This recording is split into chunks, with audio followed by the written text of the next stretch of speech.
birthday month to me.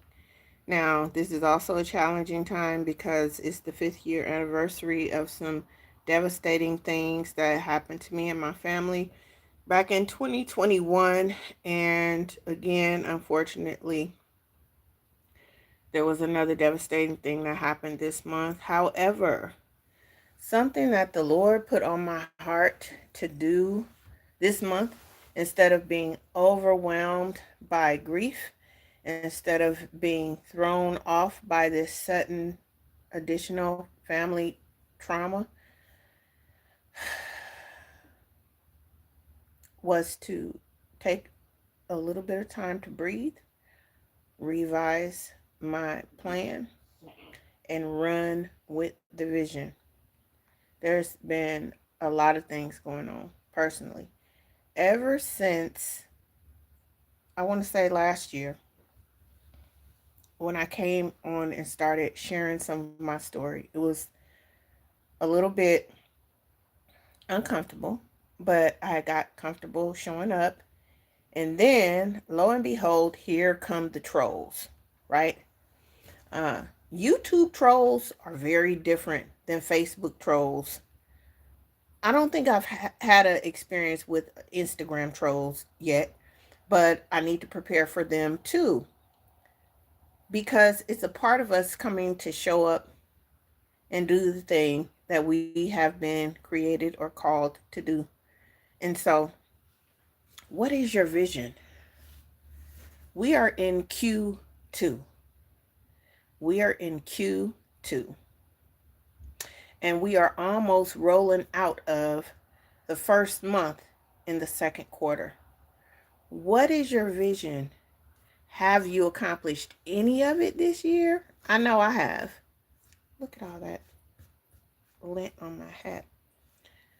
Have you accomplished some of what you had written down for the beginning of this year? Now, for me, I do not make New Year's resolutions. I make lifetime resolutions, right? No New Year's resolutions. I make lifetime resolutions. And what I do is whatever did not get accomplished last year, I keep it on the goal for the new year. I don't move it around or change it based on some fad. My goals and my dreams are connected to what I believe I was put on this earth to accomplish, right? And turning 51 years young this year, I can't say old until I'm closer to 100, really. But when I turned 51 on the 2nd of this month, I was exhausted. I was exhausted for several reasons, but the one thing that I was not was discouraged from accomplishing what I have set to do because I'm closer than I ever have been before in getting the thing done. So now, this is Q2. And with all of these things that have been coming against me, especially in the month of April, a lot of disappointments, a lot of tests, a lot of trials, and a lot of tribulations, these things would push me to actually make me want to stay in the bed, make me want to just sit this quarter out and just regroup, not really sulk, but just sit back. In my prayer time this morning, I got, it's time to run. So what do you do before you take a run? You stretch, right? You breathe. You make sure that you take herbs or that you have hydration and not just water, that you take some kind of electrolytes, right? And you also put it in your mind that you're going to run at a certain pace.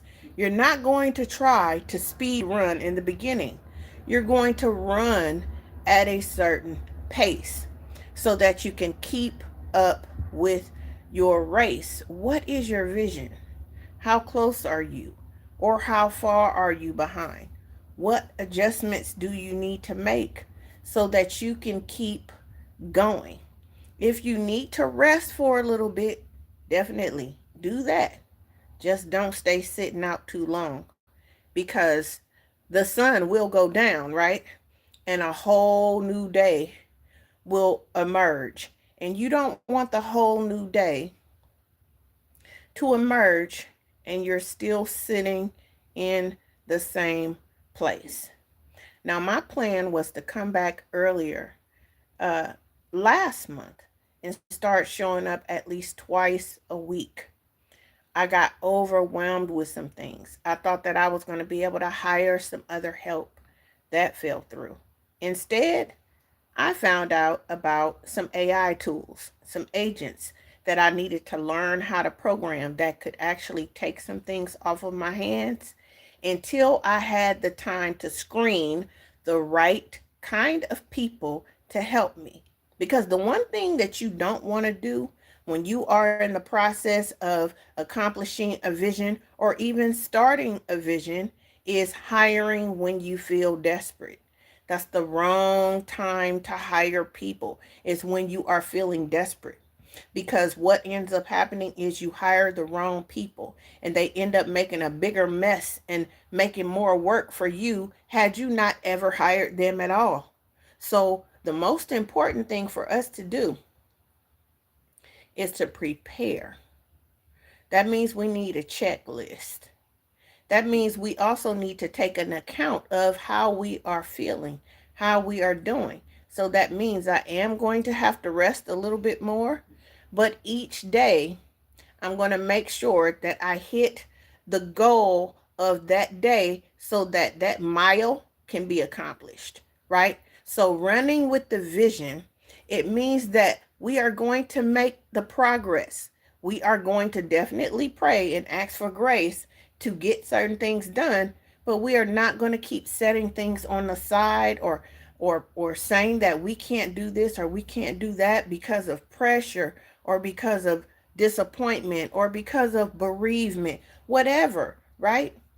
If you have a vision, that means that the Lord trusted you with that vision. Even if you're not a believer, if you have something in your heart or you had something in your mind that you have been set on doing, you put it down, but it keeps coming back to you, that means you are supposed to do that thing. Even if you don't know how to start, it's something called research. Google it. Ask Google a question. If you don't know somebody in your circle, or if you don't know what the next step is, but you started your vision already, somebody knows what you need to do. And if you don't have people, there are tools that you can use to get yourself moving. That's the most important thing for us to do, is to not stay stuck and to not sit out. Take a break. Take a break, but don't park. Pull over if you have to for a minute. Just don't park. It is time for you and me to run with the vision that has been trusted to us, because there are other people on the line. There are people waiting for you. They are waiting for me to get our job done, right? So I have set Monday or Thursday, I'm not sure exactly which day, but one of those days I have to come and show up. And since this is Wednesday, this is just a pop up for me, holding myself accountable, but also stirring you up to remind you that if you have a vision and you set it to the side, or you feel hopeless or helpless, uh uh uh, it's time for you to tell yourself, I can do this. I might not know how yet, but I can do this. That's your first step. Get your water. Make you a checklist of what you need. If you don't know what you need, get into prayer. If you need somebody to come into agreement with you, you could drop that prayer right here on this video. And I'm going to come back and I'm going to check and I'm going to touch and agree and pray with you. But the one thing we cannot afford to do is sit this one out. What we cannot afford to do is keep waiting for everything to be perfect. We cannot wait for to have all the money. We can't wait to have everything figured out before we start running, right? You know you got a lap to go. You know you got a mile to go. Get prepared. Get prepared. And then run. Run a play. Run a play. Whatever the last play was that you didn't hit, run it.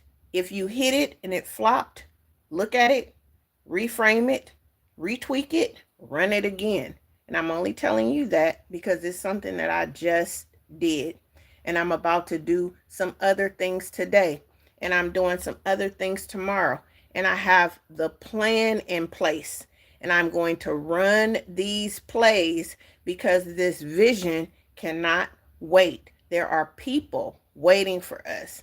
And so that's all I wanted to come to say. I just haven't been on in maybe over a week. I think it was 2 weeks the last time I came and shared some things with you guys. But I've determined to be consistent, especially on this page. And I'm determined to execute the vision for this year and to not allow anything that happens or anyone that comes to sabotage it to stop it. And I hope that you have made that decision today too. If you haven't made that decision, decide, because nobody is worth the rewards or the consequences of you not accomplishing your vision too. All right, I'll see you guys soon. Peace.